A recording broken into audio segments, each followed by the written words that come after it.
जय श्री कृष्णा। राधे राधे। आप सभी का दिन शुभ और मंगलमय हो।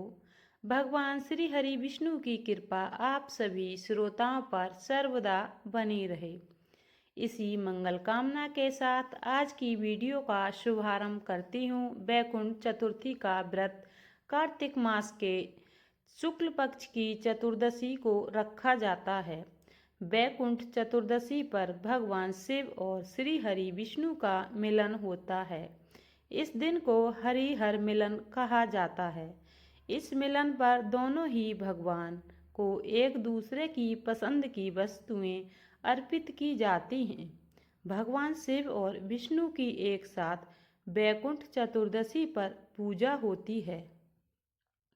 इस दिन दिवाली की तरह दोनों ही देवताओं के मिलन का उत्सव मनाया जाता है। पूरे मास में जिन्हें कार्तिक स्नान का अवसर नहीं मिलता है, वे एकादशी से पूर्णिमा तक स्नान करके चतुर्दशी भी मनाते हैं। इस दिन उपवास करके तारों की छांव में नदी के तट पर 14 दीपक जलाने से विधान है। वैकुंठवासी भगवान श्री हरि विष्णु को स्नान कराकर विधिवत उनका पूजन करें, भोग लगाएं, तत्पश्चात कथा को पढ़ें या सुनें, फिर भोग लगे प्रसाद को भक्तों में बांट दें। इस व्रत को करने से मनुष्य सभी बंधनों से मुक्त हो जाता है और उसे वैकुंठ धाम की प्राप्ति होती है। शास्त्रों में कहा गया है कि आज के दिन जो भी भक्त 1000 कमलों से भगवान विष्णु का पूजन करते हैं, वे मनुष्य भव बंधनों से मुक्त होकर वैकुंठ धाम को जाते हैं। अब आइए श्रवण करते हैं वैकुंठ चतुर्दशी की पौराणिक कथा। सतयुग में कार्तिक शुक्ल चतुर्दशी के दिन वैकुंठ के अधिपति भगवान विष्णु वैकुंठ से वाराणसी आए। ब्रह्म मुहूर्त में भगवान श्री हरि विष्णु मणिकर्णिका घाट पर स्नान करके 1000 कमल पुष्प लेकर परम भक्ति भाव से भगवान शिव के पूजन के लिए पहुँचे। उन्होंने कमल पुष्पों से भगवान शिव का पूजन आरंभ किया। वे मंत्रों उच्चारण के साथ एक एक करके कमल पुष्प शिवलिंग पर चढ़ाते गए। जब 999 कमल चढ़ चुके तो भगवान विष्णु चौंक गए, क्योंकि 1000वां पुष्प स्वयं भगवान शिव ने चालाकी से छिपा लिया था। अब भगवान विष्णु परेशान हो उठे कि कैसे शिवलिंग पर 1000 कमल पुष्प चढ़ाए जाएं। अगर अंतिम कमल पुष्प शिवलिंग पर नहीं चढ़ाया तो उनका संकल्प अधूरा रह जाएगा, और यदि वे एक कमल लेने जाते हैं तो उनका आसन भंग होता है। इसी उधेड़बुन में विचार करते हुए उन्हें यही समझ आया कि मुझे मनुष्य प्राणी पुंडरीकाक्ष कहते हैं, क्योंकि मेरे नेत्र कमल के समान हैं। क्यों ना इनमें से एक आंख को कमल के बदले शिवलिंग पर चढ़ा दूं।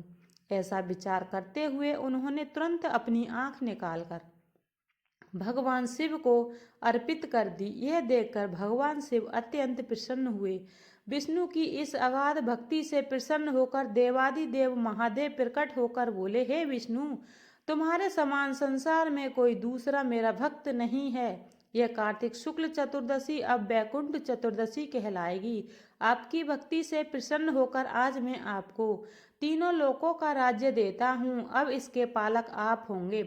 भगवान शिव ने श्री हरि विष्णु से कहा, आज मैं आपकी भक्ति से बहुत प्रसन्न हूँ। जो कुछ मांगना चाहते हो वह भी मांग लीजिए। शिव जी की बात सुनकर विष्णु भगवान बोले, आपने तो मुझे तीनों लोकों की रक्षा करने का आदेश दे दिया, लेकिन मैं दैत्यों को कैसे मारूंगा। शिव जी ने कहा, इसके लिए मैं आपको सुदर्शन चक्र दे रहा हूँ। इसे ग्रहण करें और इसके द्वारा दैत्यों का संहार करें। इस तिथि को आपने मुझे कमलों से पूजा है, इसलिए मैं आपको भी वर प्रदान कर रहा हूँ। इस प्रकार विष्णु भगवान को वर देकर शिव जी अंतर्ध्यान हो गए। तभी से मनुष्य जीवन से मुक्त होकर वैकुंठ धाम जाने के लिए इस व्रत को करना शुरू किया था। वैकुंठ चतुर्दशी की दूसरी कथा। एक बार की बात है, नारद जी पृथ्वी लोक से घूमकर बैकुंठ धाम पहुँचे। भगवान विष्णु ने आदर पूर्वक उन्हें बैठाया और प्रसन्न होकर उनके आने का कारण पूछा। नारद जी कहते हैं, हे प्रभु, आपने अपना नाम कृपा निधान रखा है, इससे आपके जो प्रिय भक्त हैं वही तर जाते हैं। जो सामान्य नर नारी हैं वे वंचित रह जाते हैं, इसलिए आप मुझे कोई ऐसा सरल मार्ग बताएं जिससे सामान्य भक्त अपनी भक्ति कर मुक्ति पा सके। नारद जी की बातें सुनकर भगवान विष्णु बोले, नारद, मेरी बात ध्यान पूर्वक सुनो। कार्तिक शुक्ल पक्ष को जो नर नारी व्रत का पान करेंगे और श्रद्धा भक्ति से मेरी पूजा अर्चना करेंगे, उनके लिए स्वर्ग के द्वार साक्षात खुले होंगे। इसके बाद विष्णु जी ने अपने बैकुंठ के द्वारपाल जय और विजय को बुलाते हैं और उन्हें कार्तिक चतुर्दशी को बैकुंठ के द्वार खोलने के आदेश देते हैं। भगवान विष्णु कहते हैं, इस दिन जो भी भक्त मेरा थोड़ा सा भी नाम लेकर पूजन करेगा वह बैकुंठ धाम को प्राप्त करेगा। बोलिए लक्ष्मी नारायण भगवान की जय। इसी प्रकार आपको एक और कहानी सुनाते हैं। अब आइए श्रवण करते हैं बैकुंठ चतुर्दशी की मोक्ष प्रदान करने वाली कथा। एक नगर में एक राजा अपनी दो बेटियों तथा पत्नी के साथ रहता था। एक दिन राजा भोजन करते समय अपनी दोनों बेटियों तथा अपनी पत्नी से पूछता है कि तुम सब किसके भाग्य का खाते हो। तब बड़ी बेटी बोली, पिताजी, मैं आपके भाग्य का खाती हूँ। जबकि छोटी बेटी बोली, पिताजी, मैं तो अपनी किस्मत का खाती हूँ। तब राजा ने क्रोध करते हुए अपनी पत्नी की तरफ देखा तो पत्नी ने भी डरते डरते कहा कि स्वामी, मैं तो आपकी अपनी किस्मत का खाती हूँ। यह सुनकर राजा को बहुत क्रोध आया और उसने कहा कि मैं पूरी नगरी को खिलाता हूँ, तुम सबके लिए इतनी मेहनत करता हूँ, रोज तुम्हें अच्छा अच्छा भोजन खिलाता हूँ, नए नए वस्त्र और आभूषण पहनने के लिए मंगवाता हूँ, परंतु हमारी छोटी बेटी कहती है कि वह अपनी किस्मत का खाती है। तब गुस्से में आकर राजा ने अपने मंत्रियों को आदेश दिया कि जाओ, दो लड़के ढूंढ कर लाओ। मेरी बड़ी बेटी के लिए राज दरबार के राजा का पुत्र ढूंढो और छोटी बेटी के लिए गरीब लड़का ढूंढो। जिस समय राजा यह बात बोल रहा था वहां दरबार में सभी मंत्री, पहरेदार, चौकीदार सब मौजूद थे। तब सभी मंत्रियों को राजा की बात पर बड़ी हैरानी हुई, लेकिन किसी में इतनी हिम्मत नहीं हुई कि वह पलटकर राजा से पूछे कि महाराज, आप अपनी दोनों बेटियों में भेद क्यों कर रहे हैं। किसी ने कुछ नहीं पूछा। कुछ दिनों के बाद राजा ने अपनी बड़ी बेटी का विवाह एक राजा के पुत्र से कर दिया और छोटी बेटी का विवाह एक गरीब भिखारी के लड़के से कर दिया। दोनों बेटियां जब ससुराल जाने लगी तो राजा ने बड़ी बेटी को बहुत सारा दान दहेज, बहुत सारे आभूषण, सोने चांदी, हीरे मोती आदि दिए और बहुत सारे रेशमी सुंदर वस्त्र दिए, जबकि छोटी बेटी को बोरी के टाट के कपड़े सिलवाकर उसे पहनाकर भेजा और कुछ नहीं दिया। बड़ी बेटी अपने माता पिता को प्रणाम करके घर से निकल गई। छोटी बेटी कुछ नहीं बोली। जब छोटी बेटी अपने ससुराल में पहुंची तो उसने देखा कि वहां उसकी आवभगत करने वाला नहीं था। एक झोंपड़ी थी और एक छोटा सा मैदान और वहां 5 चूल्हे बने हुए थे। रात्रि को छोटी बेटी चुपचाप सो गई। सुबह जब सोकर उठी तो उसने अपने जेठ जी से पूछा कि यह 5 चूल्हे यहाँ क्यों हैं। तब बड़े जेठ ने कहा कि हम 5 भाइयों के 5 चूल्हे हैं। राजा की छोटी बेटी ने कहा, ठीक है, लेकिन आप सब झोली लेकर कहाँ जा रहे हैं। जेठ थोड़ा समझदार था। उसने कहा कि बहू, हम सब तो भिखारी हैं, इसलिए हम सब तो भीख मांगने जा रहे हैं। जेठ ने कहा, बहू, तुम तो बहुत पैसे वाले राजा की बेटी हो। तुम्हारे मंत्री ने एक रात्रि को जबरदस्ती मेरे 5वें छोटे भाई को पकड़कर तुम्हारे साथ ब्याह करवा दिया। तब बहू बोली कि जेठ जी, आपकी कोई गलती नहीं है, सबको अपनी किस्मत का मिलता है। मेरी किस्मत में जो था वह मुझे मिल गया। इसके बाद पांचों भाई भीख मांगने के लिए चले गए। पीछे से छोटी बहू ने पूरे घर की साफ सफाई की, पूरे घर को गोबर से लीप कर आंगन को बढ़िया से सजा लिया। इसके बाद बड़े जेठ के चूल्हे को छोड़कर सभी के चूल्हे वहां से हटा दिए। शाम को जब पांचों भाई आए और साफ सुथरा देखा तथा 4 चूल्हे हटे हुए देखे तो 4 छोटे भाइयों को बहुत क्रोध आया। उन्होंने कहा, हमारे चूल्हे कहाँ गए?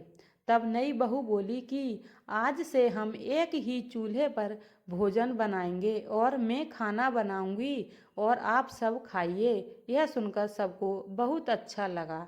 तब बहू ने कहा कि पहले आप सब नदी पर जाकर नहा धो लें, उसके बाद आते समय ठाकुर जी के मंदिर में दर्शन करके आना।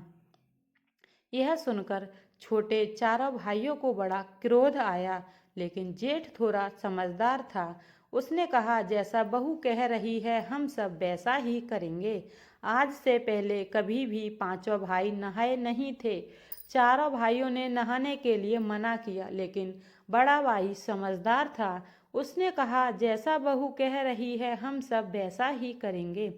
सभी तालाब पर नहाने के लिए चले गए और आते समय ठाकुर जी के मंदिर में पूजा पाठ करने गए, लेकिन कभी उन्होंने कोई पूजा नहीं की थी, इसलिए वह चुपचाप भगवान के आगे हाथ जोड़कर बैठे और घर वापस आ गए। तब उसके पश्चात पांचों भाइयों ने भोजन किया। इतना स्वादिष्ट भोजन उन्होंने आज से पहले कभी नहीं किया था। भोजन करने के बाद चारों भाई झोंपड़ी के बाहर सो गए और नई बहू अपने पति के साथ झोंपड़ी के अंदर सो गई। सुबह जब सब सोकर उठे तो वापस से वह पांचों भाई झोली उठाकर भीख मांगने के लिए जाने लगे। तब नई बहू ने कहा कि आज से आप लोग भीख नहीं मांगोगे, मेहनत मजदूरी करेंगे। तब उसके जेठ ने कहा कि बहू, हमें कमाना नहीं आता। तब नई बहू ने कहा कि जो भी काम मिले आपको वही करना, लेकिन भीख मत मांगना। फिर से 4 छोटे भाइयों को बहू की बात पर क्रोध आया, लेकिन बड़े भाई ने फिर से वही बात कही कि जैसा बहू कह रही है हम सबको वैसा ही करना चाहिए। कमाने के इरादे से घर से निकल गए 4 छोटे भाइयों को कोई न कोई काम मिल गया। किसी को बोरियां उठाने का काम मिला तो किसी को कुली का काम मिल गया, लेकिन बड़े जेठ को कोई काम नहीं मिला। वह निराश होकर घर वापस आ रहा था तो उसका पांव गोबर में पड़ गया। घर आने के बाद जेठ ने कहा कि बहू, मेरा पांव गोबर में पड़ गया। नई बहू ने कहा कि आपका पैर गोबर में पड़ गया तो बाहर पहुंच दीजिए और घर के अंदर आ जाइए। सभी ने अपनी मजदूरी नई बहू को पकड़ा दी। उस दिन सबको बहुत अच्छा लग रहा था, क्योंकि उस दिन उन्होंने भीख नहीं मांगी। भीख मांगने से उनकी बहुत बेइज्जती होती थी, लेकिन आज उन्होंने मजदूरी की तो उन सबको बहुत अच्छा लग रहा था। बड़े जेठ ने नई बहू से कहा कि बहू, मुझे कोई काम नहीं मिला। तब बहू ने कहा कि कोई बात नहीं जेठ जी, रोज की तरह उस दिन वापस से सभी भाई तालाब पर नहाने गए। तालाब से नहाकर वापस आए, मंदिर में दर्शन करने गए। घर पर बहू ने स्वादिष्ट भोजन बनाया और सब ने गरम गरम स्वादिष्ट भोजन खाया।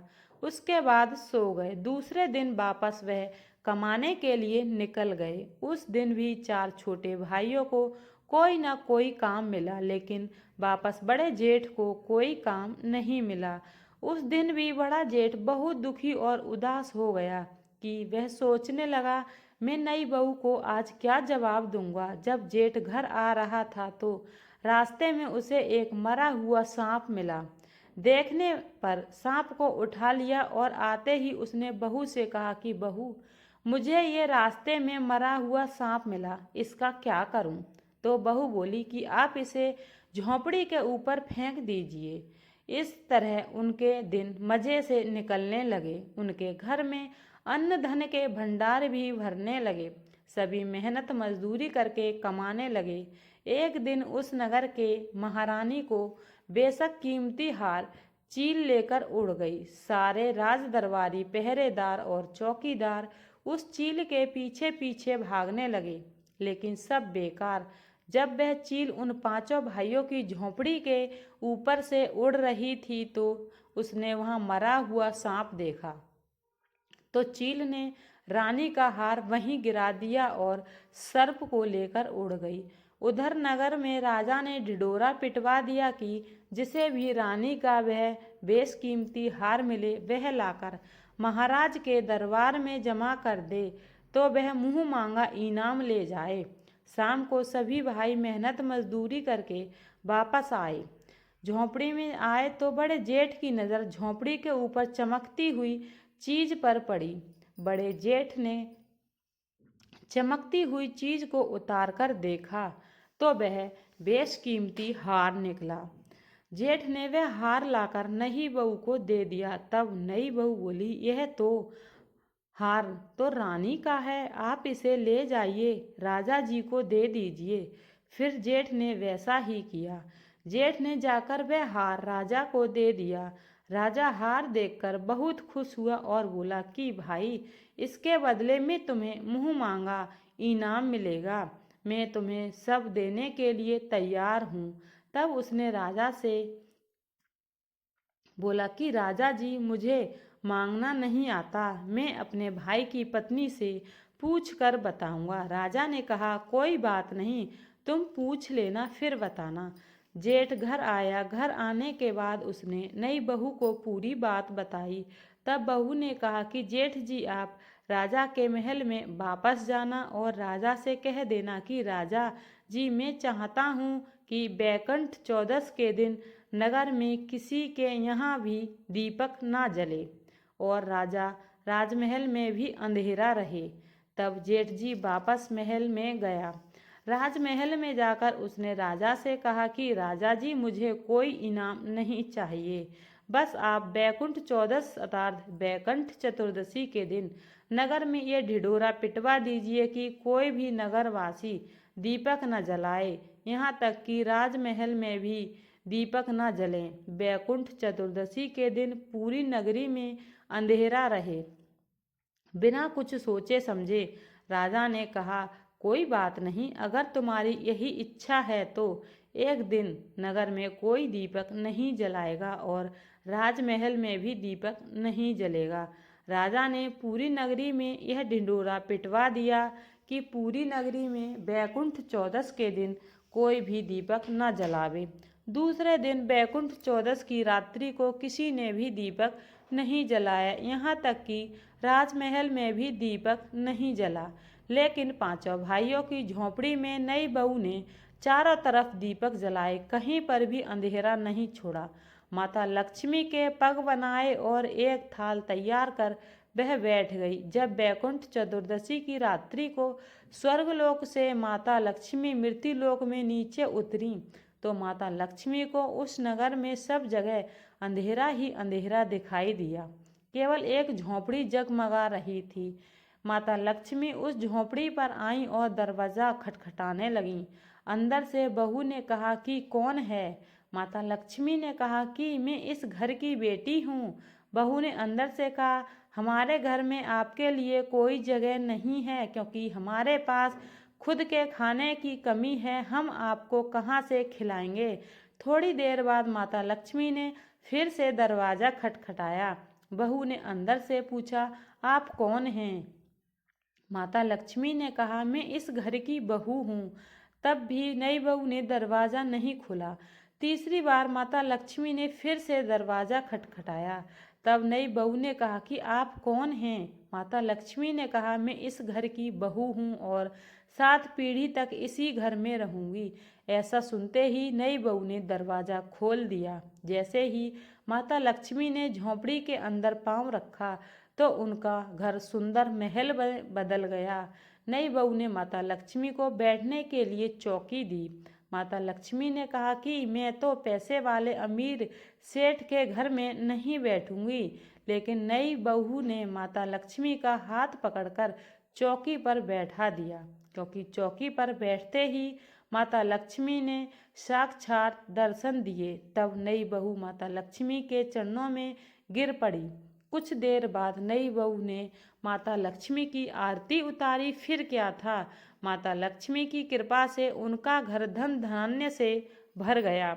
सुबह जब पांचों भाई सोकर उठे तो उनका घर महल में बदल चुका था। सभी भाइयों का आश्चर्य का ठिकाना नहीं रहा।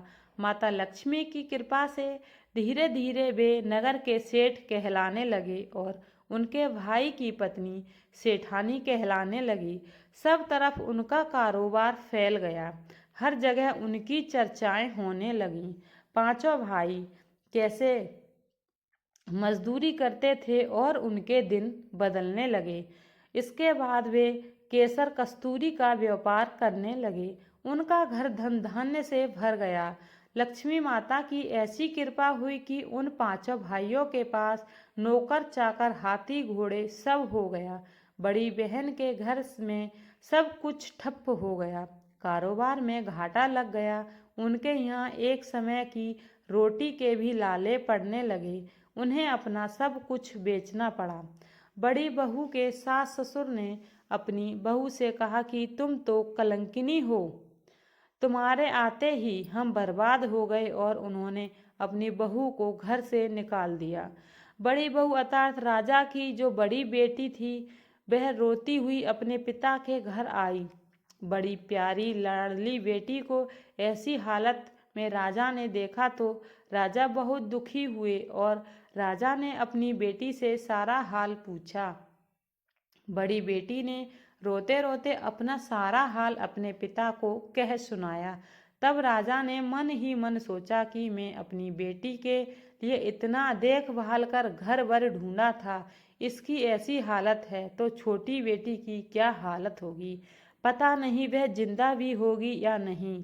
अपनी छोटी बेटी के गांव में उसका हाल चाल पता करने के लिए राजा निकल पड़े। तब राजा ने एक व्यापारी का वेश बनाया और केसर कस्तूरी बेचने के लिए अपनी छोटी बेटी के गांव में पहुंच गया। गांव में पहुंचते ही राजा ने जोर जोर से आवाज लगानी शुरू कर दी, केसर कस्तूरी ले लो, केसर कस्तूरी ले लो। करते करते सुबह से दोपहर हो गई। तभी जिस गली से राजा की आवाज आई उस गली में उसकी छोटी बेटी की हवेली नुमा मकान था। बेटी ने अपने पिता की आवाज पहचान ली। उसने ऊपर खिड़की से झांककर देखा तो राजा को देखकर पहचान गई कि यह तो सच में हमारे पिता हैं। तब उसने अपने नौकरों से कहा कि बाहर जो आदमी केसर कस्तूरी बेच रहा है, उनकी केसर कस्तूरी को मुंह मांगा दाम देकर खरीद लो और उन्हें आदर से बुलाकर अंदर लेकर आओ तथा उन्हें उनके लिए भोजन पानी की व्यवस्था करो। उन सब ने वैसा ही किया। बहुत अच्छी अच्छी कीमत पर केसर कस्तूरी खरीद ली और उन्हें भोजन के लिए आसन लगाया। नए नए पकवान उनके खाने के लिए परोसे गए। बीच बीच में छोटी बेटी नए नए कपड़े पहनकर, अच्छे अच्छे आभूषण पहनकर और लंबा घूंघट निकालकर उनको परोसने लगी। राजा ने मन में सोचा कि उनके यहाँ बहुत सारी नौकरानियाँ हैं। उनके पिता हंसते हुए बोले कि बेटी, क्या तुम यहाँ नौकरानी का काम करती हो? तब बेटी बोली, नहीं पिताजी, यह मेरा घर है, मैं तो यहाँ की सेठानी हूँ। राजा ने कहा, अच्छा तू सेठानी है, लेकिन तूने तो वही पुराने कपड़े पहन रखे हैं, वही बोरी के टाट वाले कपड़े पहन रखे हैं। मैंने तुझे विदा किया था। तब बेटी बोली, नहीं पिताजी, बार बार जो अलग अलग नए नए कपड़े पहनकर आपको खाना परोसने आ रही थी वह मैं ही थी, और अब मैं जो आपके पास बोरी के टाट वाले कपड़े पहन कर आई हूँ यह भी मैं ही हूँ। छोटी बेटी ने कहा, पिताजी मैं आज आपको बताना चाहती हूँ कि सब अपने भाग्य का ही खाते हैं। यह मेरी किस्मत है जो आज मैं इस नगर की सेठानी हूँ, और यह आपकी किस्मत है कि आज आप केसर कस्तूरी बेच रहे हैं। इसलिए पिताजी आज के बाद कोई किसी को ये ना कहे कि वह एक दूसरे की किस्मत का खाते हैं। यह सुनते ही उसके पिताजी का सिर नीचे हो गया और उसने कहा कि बेटी, तू जीती और मैं हारा। उसके पिता ने हार स्वीकार कर ली। बेटी ने कहा कि पिताजी, आप हमसे हमेशा बड़े थे और बड़े ही रहेंगे।